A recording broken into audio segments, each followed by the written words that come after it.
So dear students, हा scalar आणि vector मधला नेक्स्ट व्हिडिओ आपण स्टार्ट करतोय. तर यापूर्वीच्या एक 5 ते 6 आपण मला वाटतं 5 व्हिडिओ काय तर आपण तयार केलेले आहेत. त्याच्यामध्ये ॲडिशन ऑफ वेक्टर्स आपण स्टडी केला.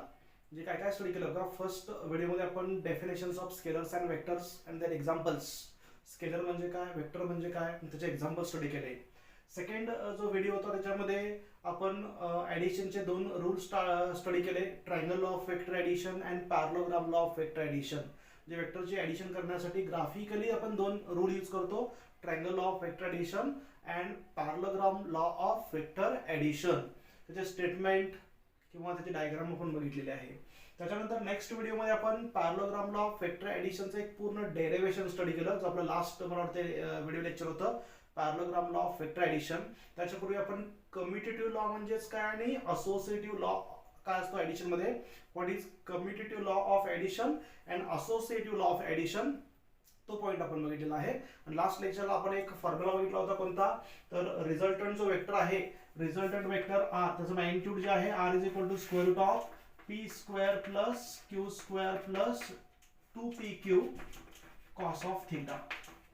If p bar and q bar be the two vectors and theta is angle between them, हा p bar आहे, हा q bar आहे, दोन वेक्टर मधला अँगल थीटा दिला असेल तर त्या दोन्हींचा रिझल्टंट आपण ह्या फॉर्म्युलाने काढला. म्हणजे समजा हा वेक्टर p bar आहे, हा वेक्टर q bar आहे, तर ट्रायंगल लॉ किंवा पॅरलोग्राम लॉ आपण ग्राफिकली त्याचा रिझल्टंट काढला होता की हा पॅरलोग्राम कंप्लीट केला तर हा जो कॉमन डायगोनल आहे, कॉमन डायगोनल और diagonal starting from common origin is equal to R बार.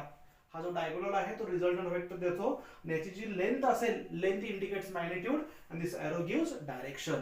तर हे मॅग्निट्यूड काढण्यासाठी आपण मॅथमॅटिकली फॉर्म्युला स्टडी केला, R is equal to square root of P square plus Q square plus 2pq cos theta. P म्हणजेच काय, it is a magnitude of first vector, Q म्हणजेच काय, magnitude of second vector, theta म्हणजेच काय, angle between them. आणि हा जो angle आहे, हा अँगल टोटल थीटा आहे आणि हा अँगल अल्फा आहे. तर डायरेक्शन ऑफ रिझल्टंट काढण्यासाठी आपण अल्फाचा फॉर्म्युला काढला होता, alpha is equal to tan inverse of q cos theta upon p, q sin theta upon p plus q cos theta. हे दोन फॉर्म्युले आपण ऑलरेडी बघितले आहेत आणि याच्यामध्ये डिफरंट 3 केसेस बघितले आपण की दोन वेक्टर पॅरलल असतील तर डायरेक्ट ॲडिशन होते, दोन वेक्टर अँटी पॅरलल असेल तर डायरेक्ट सबट्रॅक्शन होते. If two vectors are not parallel और anti parallel to each other, we have to use triangle law और parallelogram law of vector addition. दोन वेक्टर परपेंडिक्युलर असतील तर याच्यामध्ये केस घेतली आपण, समजा दोन वेक्टर परपेंडिक्युलर आहेत, हे तुम्हाला काय सांगायला, कारण ह्या रिझोल्यूशन ऑफ वेक्टर जो नेक्स्ट पॉइंट आहे, ॲडिशन ऑफ वेक्टर मधला लास्ट पॉइंट, हा पॉइंट झाला की आपला हा टॉपिक एक्झॅक्टली संपतो, स्केलर वेक्टर. ठीक आहे, तर दोन वेक्टर समजा परपेंडिक्युलर असतील, समजा हा p बार आहे आणि एक्झॅक्टली परपेंडिक्युलर डायरेक्शनला सेकंड वेक्टर आहे q बार, याचा आपल्याला रिझल्टंट काढायचा आहे. तर हा रिझल्ट कसा काढतो आपण, तर पॅरलोग्राम नुसार हा पॅरलोग्राम कंप्लीट केला, ह्याला पॅरलल लाईन काढली, ह्याला पॅरलल लाईन काढली. ठीक आहे, तर हा जो कॉमन डायगोनल आहे, हा डायगोनल म्हणजेच काय असणार आहे, आर बार असणार आहे. So this is called as a resultant vector. हा रिझल्टंट वेक्टर आहे, ह्याला काय म्हणायचं, कॉम्पोनंट वेक्टर्स. दोन वेक्टरची ऍडिशन केल्यानंतर जो आपला वेक्टर मिळतो त्याला काय म्हणायचं, रिझल्टंट वेक्टर. आणि ह्या वेक्टरचे हा वेक्टर कसा आला, ह्या दोन वेक्टरची ऍडिशन करून, तर यांना आपण म्हणतो कॉम्पोनंट वेक्टर. आता आपण मेन पॉइंट कडे येऊया, हे आपण ऑलरेडी स्टडी केलेलं आहे. दोन वेक्टर पासून आपण एक सिंगल वेक्टर मिळवला, दोन वेक्टरचे ऍडिशन करून त्याचा आपण रिझल्टंट वेक्टर मिळाला R. This is called as a resultant vector. Resultant वेक्टरची डेफिनेशन आपण फर्स्ट किंवा सेकंड व्हिडिओ मध्ये बघितले का. What is resultant vector, resultant vector is a vector having, resultant vector of number of vector is a single vector whose effect is same as that of number of vectors acting together. ह्या दोन्हींचा एकत्रित effect ज्या vector मध्ये आहे त्याला म्हणायचं resultant vector. तिथे R बार काय आहे, रिझल्टंट वेक्टर आहे. आता आपण मेन पॉइंट कडे येऊया, हे ऑलरेडी आपलं झालेलं आहे. ठीक आहे, सो नेक्स्ट पॉइंट आहे resolution of vector in 2 dimension and 3 dimension.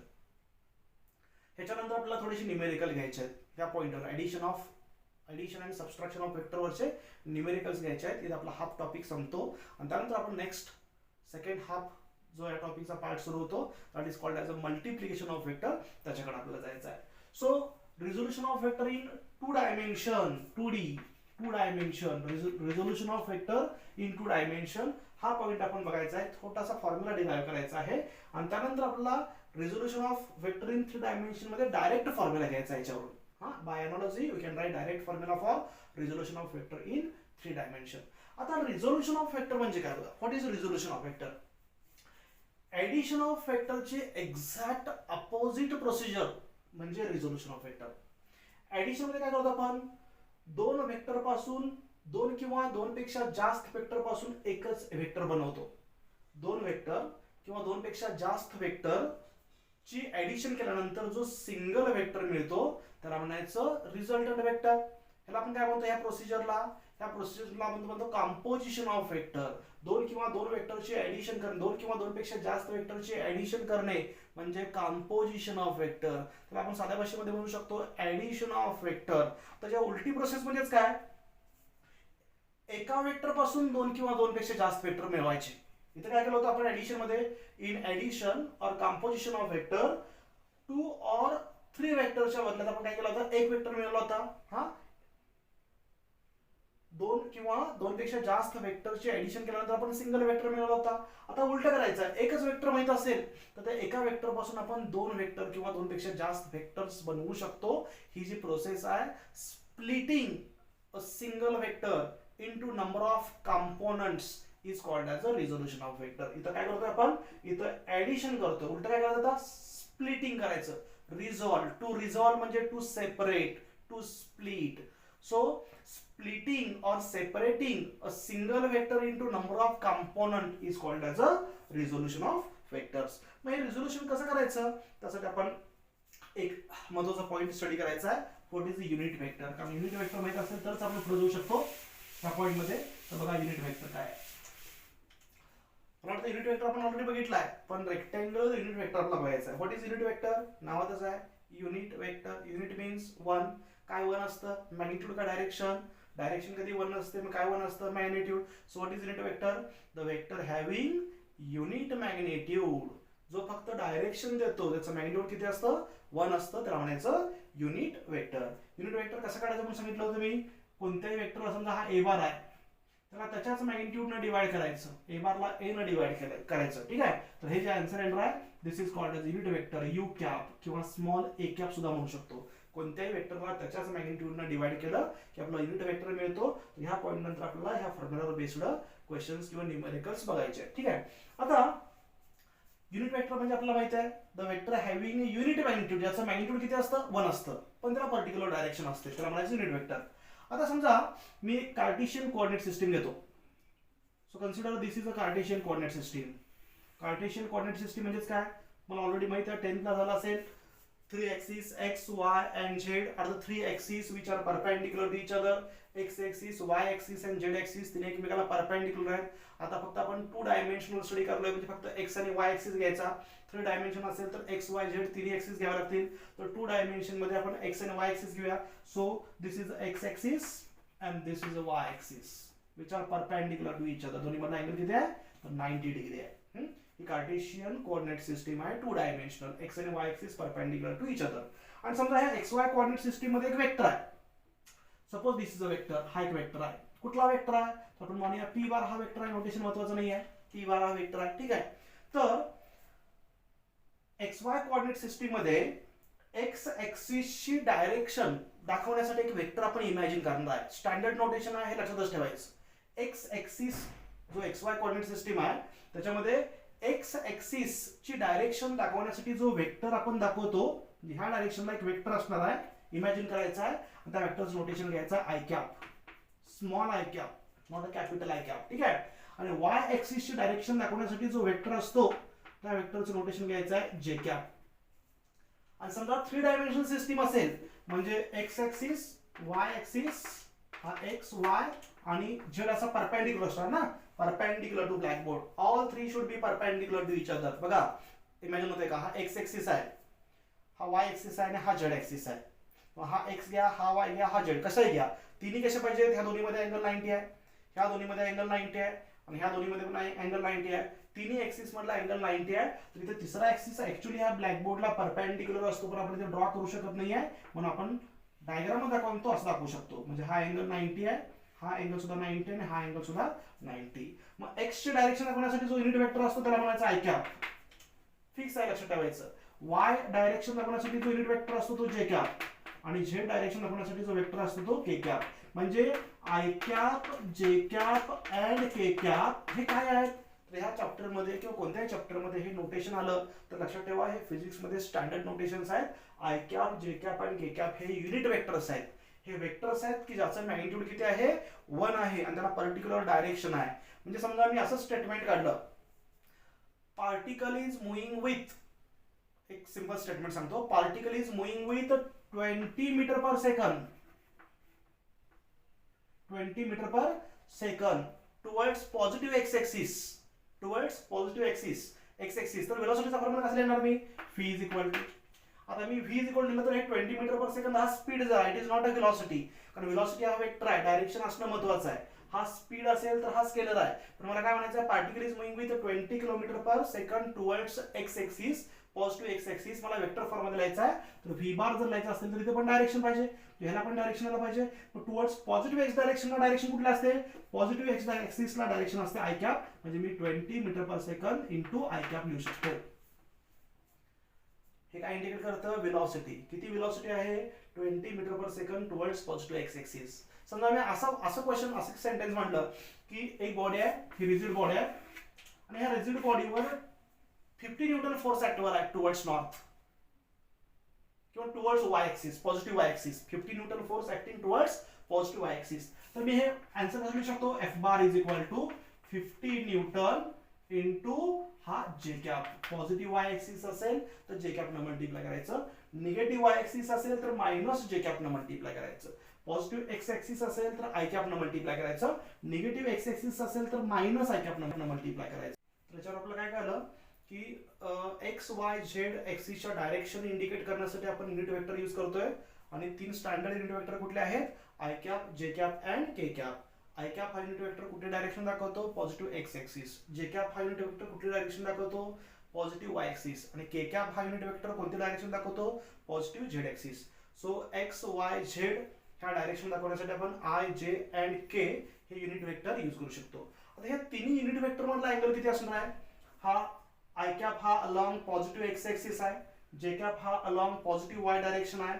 X आणि वाय एक्सिस मधला अँगल किती असतो? 90. म्हणजेच इनडायरेक्टली आय कॅप आणि जे कॅप मधला अँगल किती असणार आहे? तर आय कॅप आणि जे कॅप मधला अँगल सुद्धा 90 डिग्री असणार आहे. So if angle between unit vectors is 90 degree, they are called as, त्याला एक स्पेसिफिक नाव आहे, लक्षात ठेवा.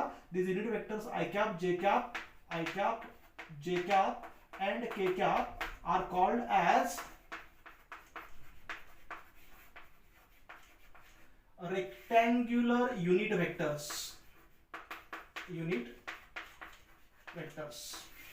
आय कॅप, जे कॅप आणि के कॅपला काय म्हणायचं आहे? Rectangular unit vectors. Rectangular unit vectors का म्हणायचं? Because they are unit vector having angle of 90 degree between them. प्रत्येक दोन युनिट वेक्टर मधला अँगल किती आहे? 90 डिग्री आहे. 90 डिग्री असेल तर आपण काय म्हणू शकतो? त्याला रेक्टँग्युलर युनिट वेक्टर म्हणू शकतो. सो नेक्स्ट आता आपल्याला मेन पॉइंट रिझोल्यूशन करायचं आहे. How to resolve the vectors. What is the resolution of vector? Splitting of vector into number of components. एकाचे 2 भाग केले किंवा एका वेक्टरचे 3 भाग केले तर जे भाग होणार आहे त्याला काय म्हणायचं? Component vectors. आणि ज्याचे आपण भाग करणार त्याला काय म्हणायचं? Resultant vector. तर रिझल्टंटचे कॉम्पोनंट मध्ये कन्वर्जन करणं म्हणजेच काय? Resolution of vector. So splitting of a single vector into number of components is called as a resolution of vector. आपण रिझॉल्व करून बघूया. समजा हा p बार हा वेक्टर आहे, ह्या डायरेक्शनला आहे, त्याचं मॅग्निट्यूड आपण दिलेला आहे. हा एक्स एक्सिस म्हणजे एक डायरेक्शन आहे, वाय एक्सिस म्हणजे एक डायरेक्शन आहे. ही आपण आय कॅपनं दाखवली, वाय ची डायरेक्शन आपण जे कॅपनं दाखवली आणि त्याच्यामध्ये हा वेक्टर आहे p बार. आता मला रिझॉल्व करायचा आहे, ह्याचं स्प्लिटिंग करायचं आहे. p च्या ऐवजी 2 वेक्टर तयार करायचे आहेत. तर कसे करायचे बघा. तर इथून हा जो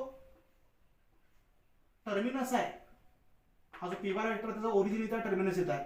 तर टर्मिनस पासून असे नॉर्मल टाकायचे. हे नॉर्मल ड्रॉ केले मी. एक परपेंडिक्युलर ड्रॉ केला कुठं? एक्स एक्सिस वर. हा अँगल किती येणार? 90 येणार. ठीक आहे. इथं नाव देतो मी. Suppose it is A, this origin is O. ठीक आहे. आणि इथून मी परत वाय एक्सिस वर नॉर्मल टाकला. Normal is drawn on the Y axis from the tip of the vector. आणि इथं मी नाव देतो हा बी. आता ट्रायंगल लॉ काय सांगतो बघा.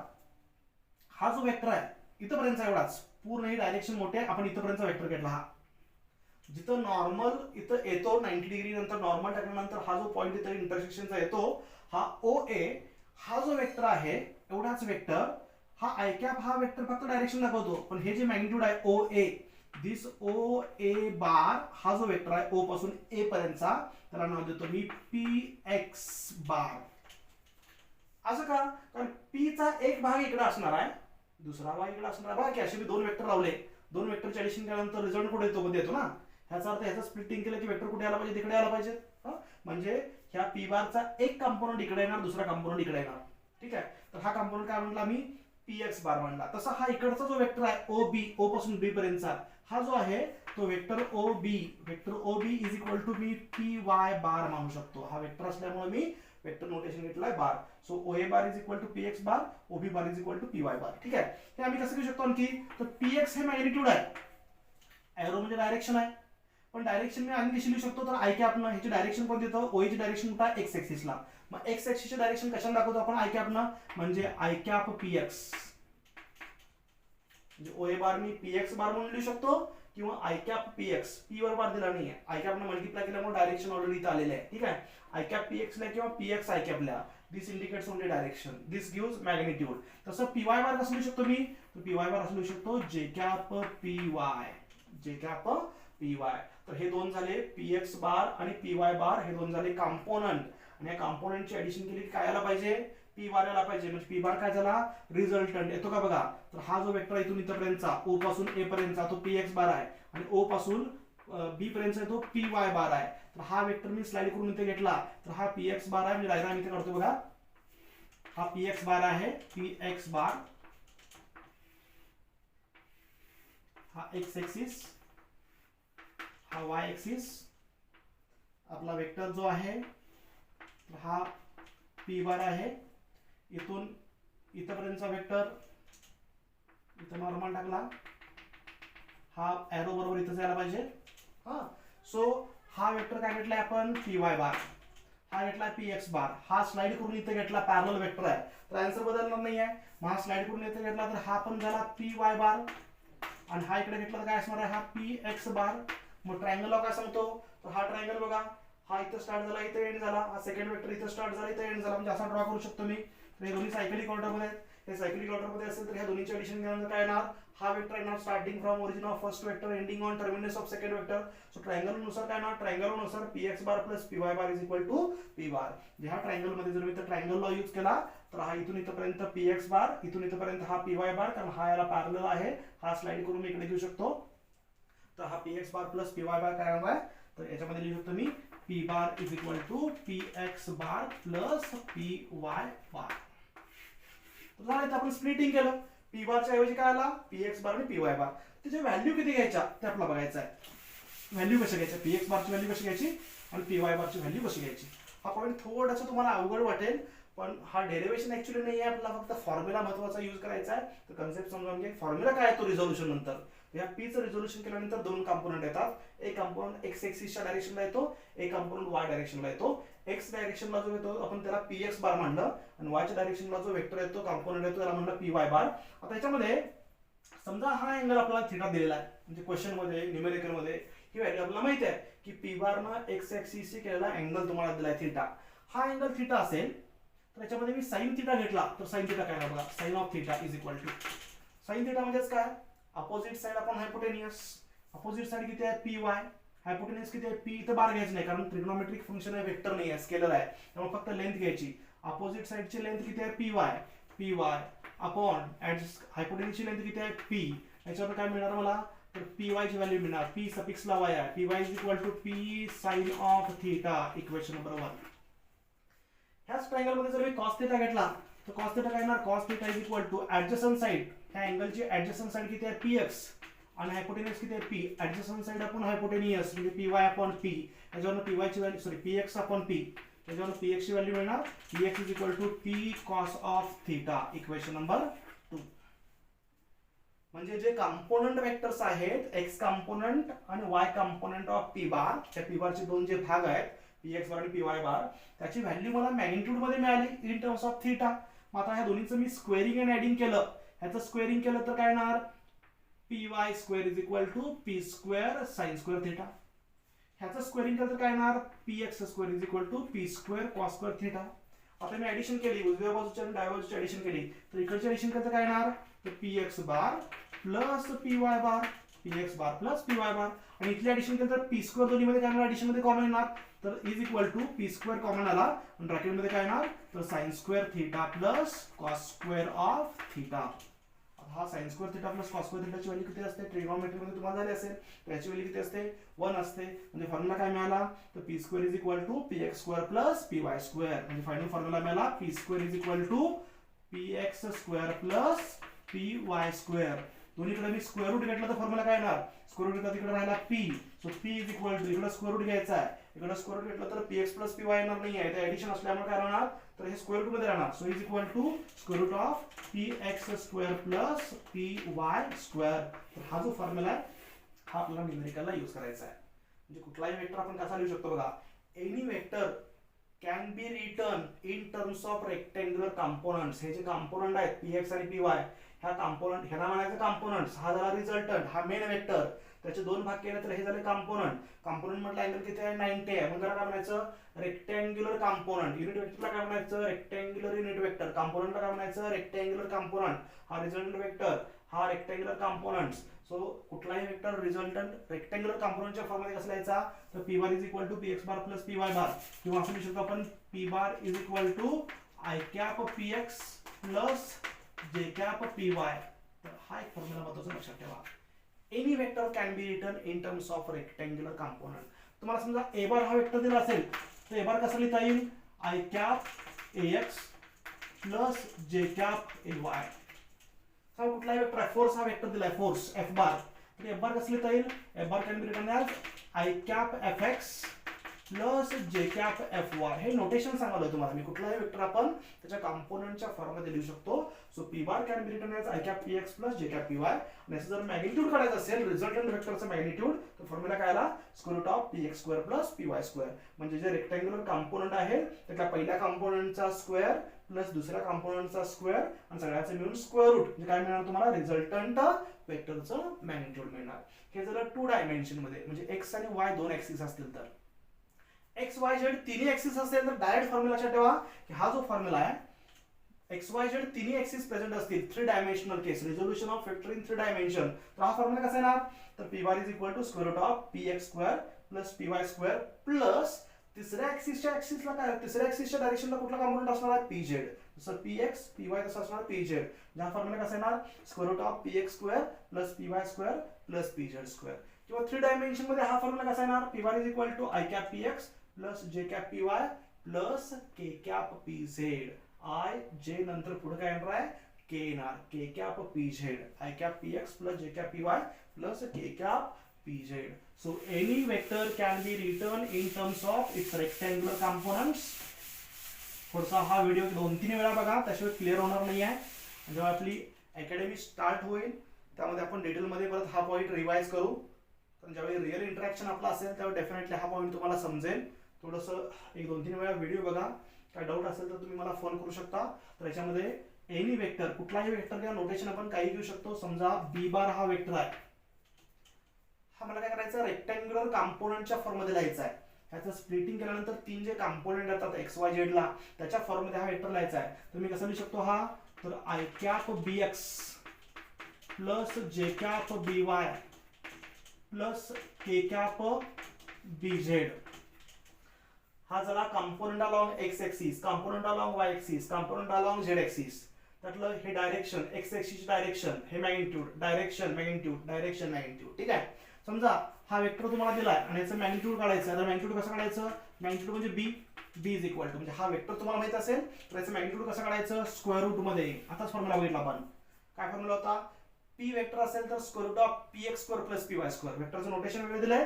So square root of P X ऐवजी काय येणार B X square plus P Y स्क्वेअरच्या ऐवजी B Y square plus B Z square. 3 dimension मध्ये आय जे के तिन्ही आहेत.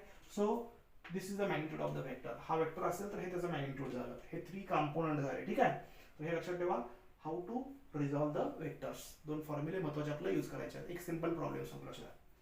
समजा असा एक वेक्टर दिला f bar is equal to 20 i cap minus 3 j cap. ह्याचं मिनिंग काय? ह्याचं मिनिंग काय? असा वेक्टर तुम्हाला दिला असेल, बॉडीवर इतका फोर्स ऍक्ट होईल असं मेन्शन आहे. तर याचा अर्थ काय बघा, बॉडीवर जर हा फोर्स ऍक्ट होत असेल तर त्या फोर्सचा एवढा भाग एक्स एक्सिसच्या डायरेक्शनला आहे. त्या बॉडीला तो एक्स एक्सिसला पुश करायला आहे. आणि हा भाग, एवढा भाग जो आहे तो निगेटिव्ह वाय एक्सिसला पुश करायला आहे. कळतंय का? हा फोर्स ऍक्ट याचा अर्थ काय? 20 न्यूटन फोर्स एक्स एक्सिसच्या डायरेक्शनला ऍक्ट आहे आणि 3 न्यूटन फोर्स हा निगेटिव्ह वाय डायरेक्शनला ऍक्ट आहे. याचा अर्थ बघा कसा आहे, समजा हा एक्स वाय कोऑर्डिनेट सिस्टीम आहे, एक्स आणि वाय, बॉडी इथे ठेवलेली आणि ह्या बॉडीवर एवढा फोर्स ऍक्ट असं मेन्शन आहे. ह्याचा अर्थ ह्या डायरेक्शनला ह्या बॉडीवर 20 न्यूटन फोर्स ऍक्ट आहे आणि निगेटिव्ह वाय डायरेक्शन म्हणजे खाली, ह्या डायरेक्शनला किती? 3 न्यूटन फोर्स ऍक्ट आहे. बॉडी कुठे जाणार? तर बॉडी डेफिनेटली इकडे कुठे जाणार. जेवढा फोर्स ऍक्ट होत असेल बॉडी ह्या डायरेक्शनला मोडणार. म्हणजे ह्या आय जे के वरून आपण त्या रिझल्टंटची डायरेक्शन सुद्धा कॅल्क्युलेट करू शकतो. So any vector can B splitted into 2 or more components. इथं हा वेक्टर किती कंपोनंट मध्ये स्प्लिट झाला आहे? 2. ह्या वेक्टरचे 2 भाग आहेत, हा एक आणि हा एक. एक भाग एक्स एक्सिसला आहे, दुसरा भाग कुठं आहे? निगेटिव्ह वाय एक्सिसला आहे. तर मला वाटतं हे रिझोल्युशन मध्ये मी बरंचसं एक्सप्लेन केलेलं आहे. मला वाटतं पुन्हा हा पॉईंट मला एकदा एक्सप्लेन करावा लागेल ज्यावेळी आपली अकॅडमी स्टार्ट होईल त्यावेळेला. Resolution of vector in 2 dimension and 3 dimension. तर हे जे फॉर्म्युला आहेत, नेक्स्ट जो आपला व्हिडिओ असणार आहे त्याच्यामध्ये आपण ह्या फॉर्म्युलावर बेस्ड थोडे न्यूमेरिकल्स घ्यायचे आहेत. काही न्यूमेरिकल्स तुम्हाला मी प्रॅक्टिसला देतो असाइनमेंट म्हणून, आणि त्यानंतर आपण जायचं आहे next point of this topic, multiplication of vector. याचे प्रॉब्लेम्स कंप्लीट झाल्यानंतर आपल्याला मल्टिप्लिकेशन बघायचे आहे. थँक्यू.